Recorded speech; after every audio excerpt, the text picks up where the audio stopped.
एक सरकारी हॉस्पिटल के सरकारी डॉक्टर ने मुझे बताया था कि पहले जो मेंटल हेल्थ काउंसलिंग जो सीख करते थे वो या तो बिजनेस में फेल हुए लोग करते थे या फिर डाइवोर्स केसेस वाले करते थे, लेकिन now the highest percentage is of UPSC aspirants. भाई एक रिक्शे वाला भी डिसिप्लिन्ड होता है, आपको इस बात को समझने की जरूरत है। ऑटो चलाने वाला भी डिसिप्लिन्ड होता है। ऐसा नहीं है कि जो सारा डिसिप्लिन है वो सिर्फ एक यूपीएससी एस्पिरेंट में। का बर्थ प्लेस करोल बाग है। यस ये थोड़ी सी लेटेस्ट आपको मैं खबर बता रहा हूँ कि Patel Nagar is much more expensive than Rajendra Nagar right now. Parents are मतलब क्यों इतना जल्दीबाजी कर रहे हैं यूपीएससी में आने के लिए, मतलब कि इतना क्रेज क्यों है यूपीएससी का, आप बता सकते थोड़ा? तो आर्ट्स में अगर किसी ने डबल एमए कर भी ली, किसी ने पीएचडी कर भी ली, तो उतने प्रोफेसर की तो ओपनिंग ही नहीं है जितने यहाँ पीएचडी करके बैठे हैं हमारे देश में। आपको ऐसा लगता है कि जो सोशल मीडिया पे जो मोटिवेशनल वीडियोस अवेलेबल है जो भी यूट्यूब पे, तो उसको देख के लोग यूपीएससी की तैयारी के लिए मोटिवेट हो जा रहे हैं? अगर कोई आपको 50, 60, 70 रुपए में कोई टिफिन दे रहा है, भाई वो आपकी कोई भलाई के लिए तो है नहीं यार।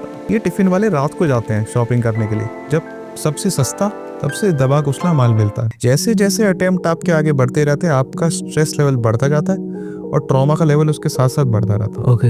अभी एक लड़की की एक रील याद आ रही है जिसने अपने 3-4 अटेम्प्ट दिए और उसने अपना सीवी दिखाया। सीवी बिल्कुल खाली, एक्सपीरियंस ना, कोई सर्टिफिकेशंस ना, कोई स्किल्स। उसने सीवी दिखाया कि मैंने यूपीएससी की तैयारी करी, अब ये मेरा खाली सीवी है, अब मैं क्या करूं, मुझे इससे कौन सी जॉब मिलेगी। That is the reality. Lack of confidence face करता है, एक्सट्रीम लैक ऑफ कॉन्फिडेंस लोग फेस करते हैं।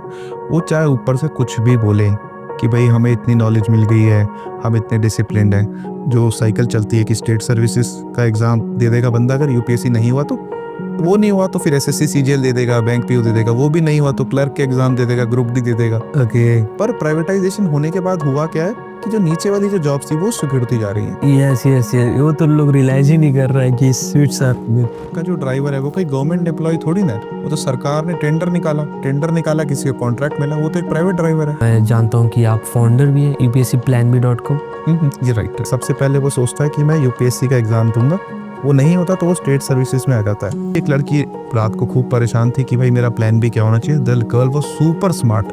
ओके।